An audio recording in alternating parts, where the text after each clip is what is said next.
Hello, this is Bill Meridian, March 9th, 2026, speaking to you from Vienna, Austria. This is about the U.S. economy, oil, and the Middle East. We have a new additional website, BillMeridianAstrology.com, plus the old website, BillMeridian.com. So, economic projections, oil, and war. In my book, Planetary Economic Forecasting, I describe this method, which is based upon 6 planetary cycles, of which the shortest is 12 years long and the longest 36, Jupiter being the shortest cycle and the most powerful. So the 2025 cycle composite of these 6 rhythms hit a low in June. After that date, the economic numbers began to improve. I was surprised, though, when I produced the 2026 and 2027 cycles because they were much weaker than I expected. The current administration has instituted many reforms that boost incentives for economic growth. So being a free market advocate and a student of the von Mises approach to economics, less regulation, lower energy prices, lower taxes mean economic growth.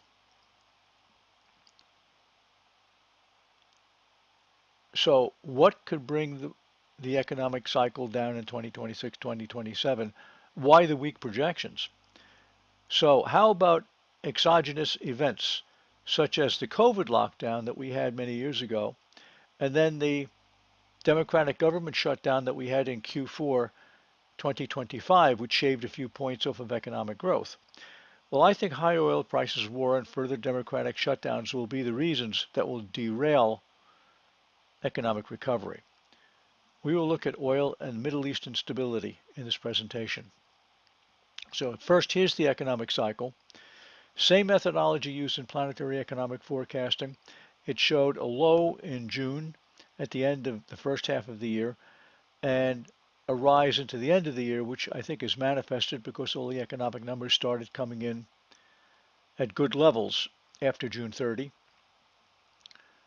But here's 2026. It indicates weakness in the first half of the year, but a recovery in the fourth quarter. And here's 2027, which is decidedly negative. But I must add that years ending in 7 in the decennial pattern usually always brings some sort of an economic crisis. The panic of 1907, the 1987 crash, the 2007 real estate crisis. So what is the culprit here? Oil prices. Now that top level that you see is the oil price dynamic cycle. The bottom is the static cycle. The dynamic cycle is created from the most recent price data. And I used an older chart, otherwise it shoots right up off the top. This is capped at $66 a barrel, and today it went to $117 in the futures market. So that cycle, as you can see, points up into the summer. Now let's look at the cycle below that, which is the annual average price movement every year for the last 42 years. And you can see higher prices from January through to May. And October, November, that's Death Valley or the Bermuda Triangle for oil prices. There's very little that will save oil in those 2 months. You can make a lot of money shorting the market at that time. Now, let's look at the message there is I expect oil prices to stay up. Why would they stay up? Well, first, let me just add some technical factors in.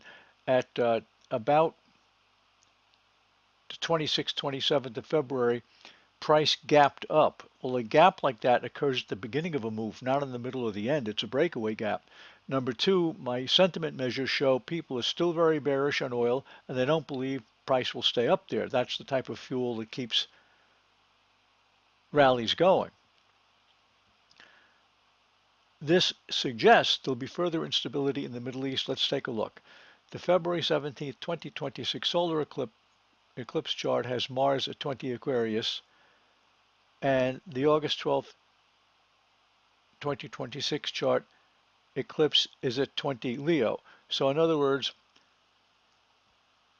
Mars at 20 Aquarius in the February eclipse will be energized by the solar eclipse in August at 20 Leo. 20 Leo opposite 20 Aquarius. Charles Jane called this an eclipse bridge. It takes the themes and the energy that's occurring during the first eclipse and transfer it over to the second one. The eclipses usually start having an effect about 3 months in advance, which would 3 months off of August would be somewhere around May. So this August eclipse is on the sun in the horoscope of the nation of Bahrain. Here we have Bahrain from Nick Campion's book, and there you have the sun at 20 Leo. Now having an eclipse on your birthday means a year of very big change, maybe even a shift in leadership. And you'll notice that the sun here at 21 Leo is opposite Mars at 16 Aquarius. So that's one potential problem. And here's Kuwait with the eclipse at 20 Leo being only 2 degrees off of Uranus and only 4 degrees off of Mars. Now remember, this last eclipse in February was roughly opposite that, but with a pretty wide orb. So putting it all together, it looks like the oil cycle continues headed up, but the price is outrageous. So either the cycle is wrong and the price is going to come down, or the price is going to go sideways, or is going to go up.